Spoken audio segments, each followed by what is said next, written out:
अस्सलाम वालेकुम बच्चों, बायोलॉजी 10th ग्रेड का जो डिटेल्ड गेस्ट पेपर है वो मैं आपके साथ शेयर करता हूं, जिसमें मैं आपको इंपॉर्टेंट टॉपिक्स बताऊंगा चैप्टर वाइज, और हर टॉपिक में से आपको बताऊंगा कि एमसीक्यू के लिए, शॉर्ट के लिए और लॉन्ग के लिए आपने क्वेश्चंस को किस तरीके से प्रिपेयर करना है। तो जो आपका गैसेस एक्सचेंज वाला चैप्टर है, चैप्टर नंबर 10, इसमें से mechanism of breathing, respiratory organs in humans and plants, composition of inspired and expired air, और इसके बाद gas exchange in leaves, fish and humans, और disease related to respiratory system जिसमें asthma, bronchitis और emphysema जो है, ये क्या है, इंपॉर्टेंट है।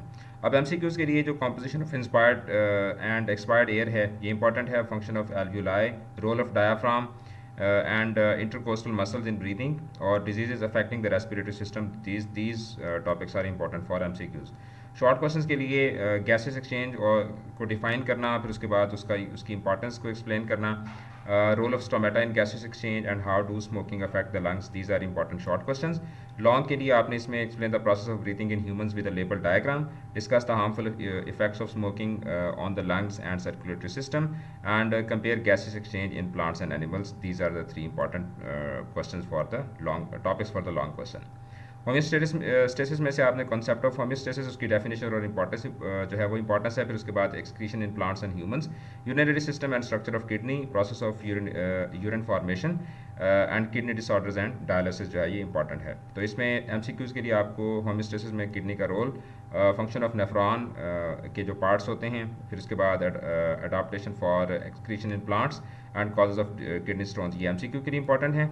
शॉर्ट क्वेश्चन के लिए what is homeostasis and how does the skin regulate body temperature and differentiate between osmo regulation and excretion. Long question के लिए explain the structure and function of human urinary system, explain the process of urine formation in the nephron and discuss the types, causes and treatment of kidney disorders. फिर उसके बाद जो chapter number 12 है, coordination and control, इसमें से nervous system और इसकी division, neuron और उसकी neuron and types of neurons, reflex arc and reflex action, endocrine system and hormones, and comparison between neurons and endocrine system. These are the important topics. MCQ के लिए function of cerebrum, medulla oblongata, और इसके बाद role of myelin sheath in neurons, reflex action mechanism और hormones and their roles. ये MCQs के लिए important है। फिर उसके बाद short questions में define neuron and its type, its parts and synapse क्या होता है, साइनाप्सी क्या होता है, फिर उसके बाद differentiate between voluntary and involuntary actions. और लॉन्ग के लिए आपने इसमें explain the structure and function of the human brain with the diagram, and role of the endocrine system in maintaining homeostasis, and compare the nervous system and endocrine system. Support and movement वाला जो chapter है, इसमें human skeleton और उसके functions, joint की types, उसके बाद muscle की types, disorder of skeleton system, और role of ligament, tendon and cartilage जो है, ये इंपॉर्टेंट टॉपिक्स हैं। अब इसमें एमसीक्यू के लिए आपने identify bone of axial and appendicular skeleton, ये आपको डायग्राम पे सवाल आ सकता है। इसके अलावा सिनोवियल फ्लूइड जो है, इसमें से इसके फंक्शंस में से, और इसके अलावा जॉइंट की टाइप्स और उनकी लोकेशंस के मुतालिक।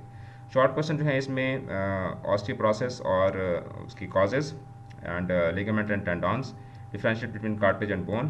Long question may explain the types of joints in human body, and describe the structure of a long bone and its functions, and discuss the causes and effects of arthritis. Reproduction वाला जो chapter है, उसमें sexual and sexual reproduction जो है, इसका concept आपको आना चाहिए, और वेजिटेटिव प्रोपिगेशन, पॉलिनेशन और fertilisation plants and reproductive system in humans, और मेंस्ट्रुअल साइकिल और ह्यूमन फर्टिलाइजेशन। तो अब इसमें एसेक्सुअल रिप्रोडक्शन की टाइप्स में से एमसीक्यू आ सकता है। इसके अलावा जो फ्लावर के पार्ट्स होते हैं उनके फंक्शंस में से, और मेंस्ट्रुअल साइकिल में जो हार्मोन्स का रोल होता है उसमें से। और इसके अलावा जो शॉर्ट क्वेश्चन हैं, इसमें vegetative propagation with examples, and cross pollination और सेल्फ पॉलिनेशन, और functions of testosterone and oestrogen. फिर उसके बाद लॉन्ग क्वेश्चन जो है, इसमें life cycle of flowering plants, and describe the human female reproductive system with the diagram, and explain the role of hormones in regulating the menstrual cycle. Inheritance वाला जो chapter है, इसमें से जेनेटिक की definition और उसकी इंपॉर्टेंस, एंड क्रोमोसोम्स, जीन्स और एलीलीज। Mendel's law of inheritance जो है, इसमें बहुत इंपॉर्टेंट है। मोनोहाइब्रिड और डाईहाइब्रिड क्रॉस, जिसमें प्यूनेट स्क्वायर जो है, उसके थ्रू जो सारा एक्सपेरिमेंट है, ये आपको आना चाहिए।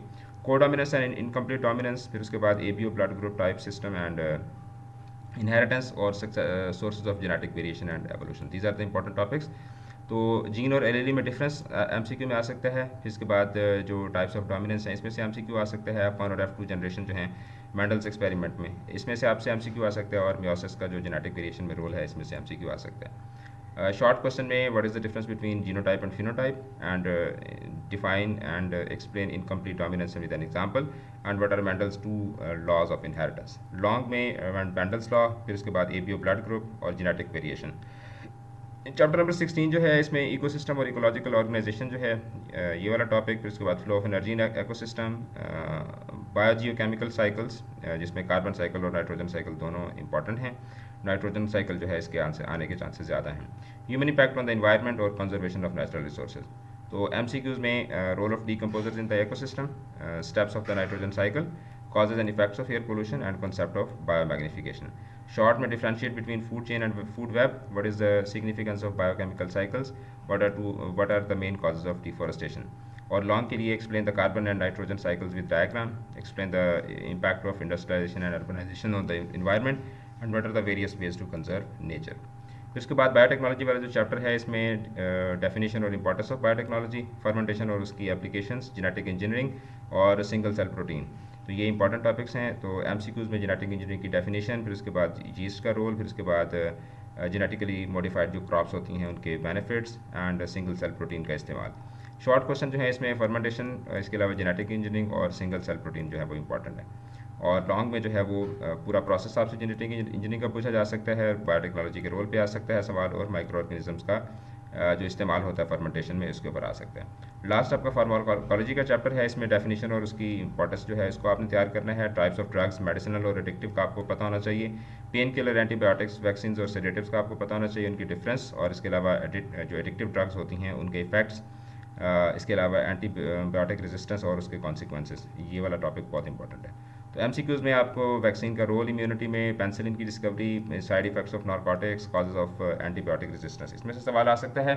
शॉर्ट क्वेश्चन जो है इसमें फार्माकोलॉजी और उसकी इंपॉर्टेंस, फिर उसके बाद बैक्टीरियासाइडल और बैक्टीरियोस्टैटिक एंटीबायोटिक्स जो हैं इसके डिफरेंस पे आ सकता है. इसके अलावा ड्रग एडिक्शन के इफेक्ट्स पे आ सकता है. वैक्सीन किस तरीके से काम करती हैं ये लॉन्ग के लिए इंपॉर्टेंट है. इसके अलावा एंटीबायोटिक रेजिस्टेंस का जो इम्पैक्ट होता है ह्यूमन हेल्थ पे उस पर, और इसके अलावा what are the different types of medicinal drugs and their uses. तो ये जनाब मैंने आपको chapter wise, topic wise detailed guess जो है वो आप लोगों के साथ शेयर कर दिया है. क्रैश कोर्स जो था वो मैंने आपको परसों ही करवा दिया था. आई होप कि आपका पेपर जो है वो अब अच्छे तरीके से हो जाएगा. उसके बाद फिर नेक्स्ट आपका उर्दू का पेपर है, और उर्दू के पेपर के लिए आपने इंग्लिश कीज अकेडमी का जो क्रैश कोर्स है वो आपने ज्वाइन करना है. अकेडमी के नंबर पे आप रब्ता कर सकते हैं, ये नंबर आपको यहाँ पे शो हो रहा होगा, और आप अपनी रजिस्ट्रेशन करवा सकते हैं. All the best. खुदा हाफिज़.